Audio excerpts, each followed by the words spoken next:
ታዲያ ልጃቸውን ጠሩና ልጄ ሆይ ዛሬ ረጅሙ እድሜ ያስተማረኝን ጥበብ ላስተምረ ነው። ስለዚህ ነገ በጠዋት ስንቃችንን አዘጋጅ፣ መጓጓዣችንን አዘጋጅ አሉት። ወጣቱም አባቴ ምን ሊያስተምረኝ ይሆን ከሚል ጉጉቱ ሌሊቱን እንቅልፍ አጥቶ አደረ። በጠዋት ተነስቶ አንዲት አህያና ምግባቸውን አዘጋጀ። በጠዋት አባት ተነሱ። ጎህ እንደቀደደም ጉዞ ጀመሩ። መንገድ ላይ እየሄዱ ያሉ አባትም ልጄ ሆይ አንተን ይደክመሃል፣ አንተ አህያይቱ ላይ ውጣ፣ እኔ ልጓሟን ይዤ ጎታለሁ አሉት። መንገዳቸውን ቀጠሉ።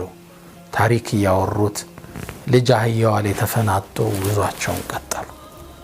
መንገድ ላይ ሰዎች አንድ የቴምር ዛፍ ትልቅ ዛፍ ጥላ ስር ተቀምጠው የሚያወሩ ማህበረሰቦች ጥግ አለፉ። ልክ ሲያልፉ ወደ እነዚህ ሰዎች ተመለከቱ። አባት ሽማግሌ አህያ ይጎታል፣ ልጅ ከላይ ፊት ብሎ ይሄዳል። ምን አይነት ዘመን ደረስን አሉ እነዛ ሰዎች። አሁን ሽማግሌ ምን አለ እሱ አህያው ላይ ቢሆን፣ ይሄ ልጅ እግር ወጣት ነው ዱብ ዱብ እያለ አባቱን ቢመረቅ ምን አለ ሲሉ አባትም ልጅም ሰሙ። ትንሽ እንደተጓዙ ልጄ ወይ አሉት ዞር ብለው። ሰዎቹ ምን እንዳሉን አየህ? አነወሩን እኮ ደግሞ ሰው አፍ ትገባብኝ፣ እናንተ በላ አህያዋን መራ፣ እኔ ከላይ ልፈናጠጥ አሉት። እርሳቸው አህያዋ ላይ ወጡ። ልጅ ይዞ መጎተት ጀመረ።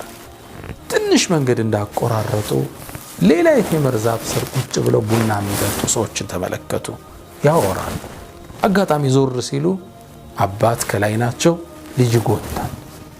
ከቀኝ ያለው ሰውዬ ምናል ጉድ ተመልከታለ። ይሄን አንድ ፍሬ ሕፃን ልጅ በዚህ